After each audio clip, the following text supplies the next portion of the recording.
ಚಳಿಗಾಲದ ಅಧಿವೇಶನ ಇವತ್ತಿನಿಂದ ಆರಂಭ ಆಗಿದೆ. ವಿಪಕ್ಷಗಳು ಪ್ರಮುಖ ಅಸ್ತ್ರಗಳನ್ನೇ ರೆಡಿ ಮಾಡಿಕೊಂಡಿವೆ. ಅದಕ್ಕೆ ಕೌಂಟರ್ ಕೊಡಲಿಕ್ಕೆ ಸರ್ಕಾರ ಕೂಡ ಸಜ್ಜಾಗಿದೆ. ಬಿಜೆಪಿ ಪಟ್ಟಿ ಮಾಡ್ಕೊಂಡು ಕೂತ್ಕೊಂಡಿದೆ. ವಕ್ಫ್, ಮುಡಾ ಹಗರಣ, ವಾಲ್ಮೀಕಿ ಹಗರಣ ಒಂದಾ ಎರಡ, ಜೊತೆಗೆ ಈಗ ಬಾಣಂತಿಯರ ಸಾವು ಕೂಡ ಪ್ರಮುಖ ಅಸ್ತ್ರವೇ. ಈ ಎಲ್ಲ ಆರೋಪಗಳಿಗೆ ತಿರುಗೇಟು ಕೊಡಲಿಕ್ಕೆ ಸರ್ಕಾರವೂ ಕೂಡ ಸಜ್ಜಾಗಿದೆ. ಈ ಕೋವಿಡ್ ಹಗರಣದಲ್ಲಿ ನಡೆದಿರುವಂಥ ಅವ್ಯವಹಾರ, ಅದಕ್ಕೆ ಸಂಬಂಧಪಟ್ಟಂಗೆ ತನಿಖೆ, ಅದನ್ನೇ ಈಗ ತಿರುವು ಬಾಣವನ್ನಾಗಿ ಪ್ರಯೋಗಿಸಲಿಕ್ಕೆ ಸರ್ಕಾರ ಸಿದ್ಧತೆಯನ್ನು ಮಾಡಿಕೊಂಡಿದೆ. ಒಂದು ಮಾತ್ರ ಸ್ಪಷ್ಟ, ಆಡಳಿತ ಮತ್ತು ವಿಪಕ್ಷಗಳ ನಡುವೆ ದೊಡ್ಡ ಮಟ್ಟಿನ ಹೋರಾಟ ನಡೆಯೋದಂತೂ ನಿಶ್ಚಿತ. ಬೆಳಗಾವಿ ಅಧಿವೇಶನ ಇಲ್ಲಿ ತನಕ ತಣ್ಣಗೆ ನಡೆದಿರೋವಂಥ ಉದಾಹರಣೆಗಳಿದೆಯಾ? ಹೆಸರಿಗೆ ಮಾತ್ರ ಚಳಿಗಾಲದ ಅಧಿವೇಶನ, ಬಿಸಿ ಬಿಸಿ ಅಧಿವೇಶನ ಇದು ಒಂದು ಲೆಕ್ಕದಲ್ಲಿ. ಒಂದಾ ಎರಡ, ಸರಿಯಾಗಿ ಬೆಳಗಾವಿ ಅಧಿವೇಶನ ಆಗುವಂಥ ಸಂದರ್ಭದಲ್ಲಿ ಹತ್ತಾರು ಅಸ್ತ್ರಗಳಿರ್ತವೆ.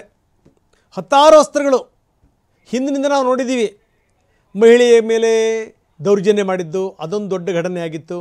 ಅದರ ಹಿಂದೆ ರೈತ ಸಾವನ್ನಪ್ಪಿದ್ದು ಅದೊಂದು ದೊಡ್ಡ ಘಟನೆ ಆಗಿತ್ತು.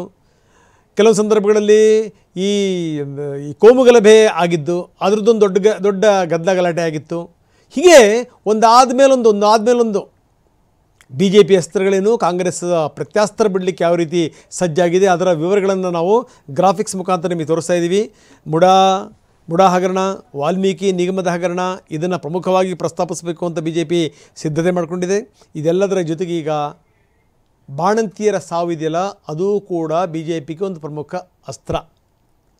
ಇನ್ನು ಕೋವಿಡ್ ಸಂದರ್ಭದಲ್ಲಿ ಏನು ಅಕ್ರಮ ಆಗಿದೆ, ಇದಕ್ಕೆ ಸಂಬಂಧಪಟ್ಟಂಗೆ ತನಿಖೆ ಮಾಡಬೇಕು ಅಂತ ಸರ್ಕಾರ ಯೋಚನೆ ಮಾಡ್ತಾ ಇದೆ.